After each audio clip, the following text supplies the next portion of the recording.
నీ దృష్టి బాగుండాలి. ప్రయాణం చేస్తున్నావా, ఆ మార్గం గుండా వెళ్తున్నావా, ఇటు చూడండి, ఆచి తూచి నడవాలా. నీకు ప్రమాదం జరిగిద్దని ముందే తెలుసుకోవాలి, అంచనా వేయాలా. ఈ ప్రయాణంలో ఎక్కడ నీ అడుగులు తడ పడకూడదు. నీ అడుగులు తడబడకూడదు అంటే నువ్వు అటు ఇటు చూసే వ్యక్తిగా ఉండకూడదు. నీ దృష్టి అటు ఇటు వాటి మీదకి వీటి మీదకి కొంతమంది దృష్టి పోలేదా ఈ ప్రయాణంలో? నాకు చెప్పండి. మార్గం మీద దృష్టి లేదు, నీ ఆత్మీయ జీవితం మీద దృష్టి లేదు. అనుకోకుండా అనవసరమైన వాటి మీద దృష్టి పోయింది మీరు చాలా మందికి. అందుకోసం ప్రార్థన మీద ఆసక్తి తగ్గిపోయింది. ఇంతకుముందు ప్రార్థన కన్నీళ్లతో చేసుకునే బిడ్డవి నువ్వు. దేవుని మీద, ప్రతి సమస్యకి దేవుని మీద ఆధారపడ్డావు.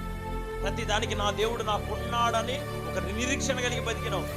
ఎంత సమర్పణతో మొదలుపెట్టినవి భక్తిని నువ్వు, ఎంత వైరాగ్యంతో మొదలుపెట్టినావు, ఎంత త్యాగంతో పెట్టి, ఎంత రోషం. వామ్మో, నీకున్న కసి, నీకున్న సమర్పణ, నీకున్న ఆత్మీయత చూస్తే ఒకనొక రోజున ప్రజలు, ప్రపంచం, ఇరుగు పొరుగు, నీ బంధువులు గడగల్లాడిపోయినరు.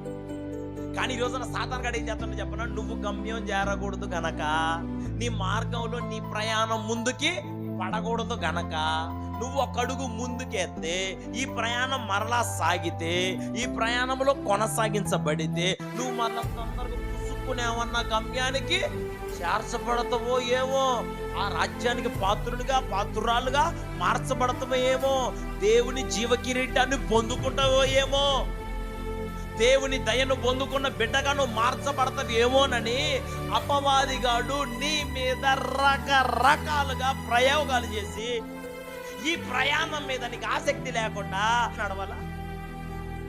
మరి దేవుని రాజ్యానికి వెళ్ళే మార్గం శ్రమల మార్గం, నిందల మార్గం, అవమానాల మార్గం, కన్నీళ్లతో నింపబడిన మార్గం, శోధనలతో నింపబడిన మార్గం, నీతో ఉన్నవారు నిన్ను నిందించే మార్గం, నీ భర్త నిన్ను అర్థం చేసుకొని మార్గం, నీ పిల్లలు నిన్ను అర్థం చేసుకొని మార్గం, నువ్వు కనీసం నువ్వు చర్చికి వచ్చే చర్చిలో కూడా నీ పక్కన వాళ్ళు నిన్ను పట్టించుకొని మార్గం, నిత్య జీవానికి నువ్వు పోయే మార్గం.